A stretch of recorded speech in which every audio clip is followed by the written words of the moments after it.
Good evening and welcome to Metro Focus. I'm Jenna Flanagan. We kick off our week with a deep dive into local politics. City and State have published their latest list of the winners and losers across the state of New York. Who's up, who's down when it comes to public opinion? And for that, we welcome the publication's editor-in-chief to the program, John Lentz. John, welcome back to the program. Good to be here.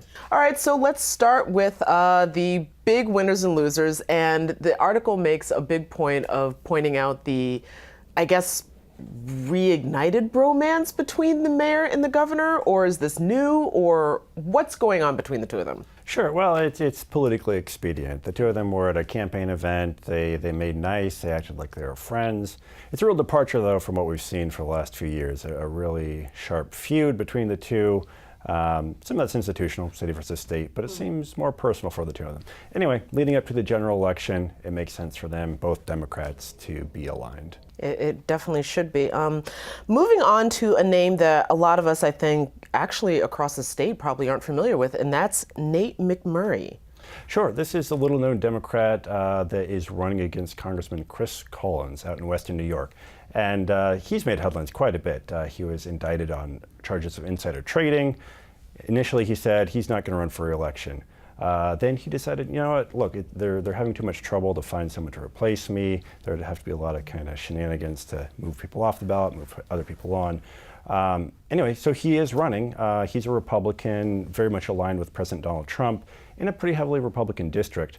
But with that legal cloud over him, Nate McMurray, the Democrat, I think he has a real chance, an outside chance. And the district, which is supposed to be heavily Republican, has now moved from incredibly likely Republican to kind of likely or something? Yeah, I think it's lean Republican at this point, or likely Republican. But that's a real improvement for Democrats out in the Buffalo area. Okay, well, we shall see how that turns out. So moving back, of course, to the two people in New York who we talk the most about, and that's the mayor and the governor, that they both end up on the losers list for different reasons.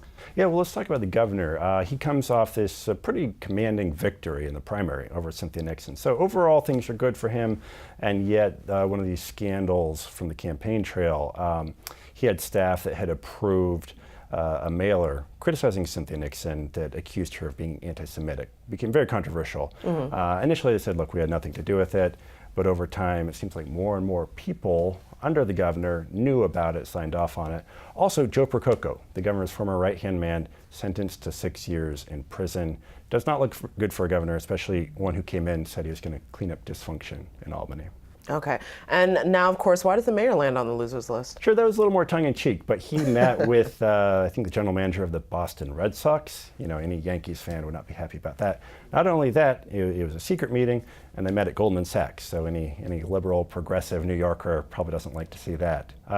But again, I think probably arguably the governor is a bigger loser this week. So before we leave the issue with our current mayor, there is also another issue of a lawsuit that he's facing in regards to reporting that's come out about fare jumpers in New York City. There have been multiple moves, I think, in the de Blasio administration with the NYPD to decriminalize certain actions, to kind of take a step back, especially things like stop and frisk that really targeted minorities. This is one of those. It's an effort to be less punitive and more forgiving.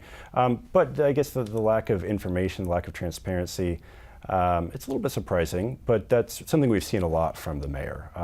Across the board, he's been far more protective with certain information, especially when it comes to NYPD. Who he's had a very fraught relationship with. Yes, but he's also been, he's defended them at certain times. Also when it comes to officers' record, any kind of penalties they've had, he has sided with the NYPD and not divulged information. And very quickly before we leave this, the fact that this report is indicating that this is much more punitive to people of color in the city, when the mayor has presented himself as being an advocate for those communities, that's got to cause some conflict. Certainly, and it's interesting. He ran very much as someone who would be friendly to the African American community. His wife is African American. His son played a prominent role in the campaign the first time. But I think he feels, the city's been very safe. He often takes a side of the NYPD. Okay.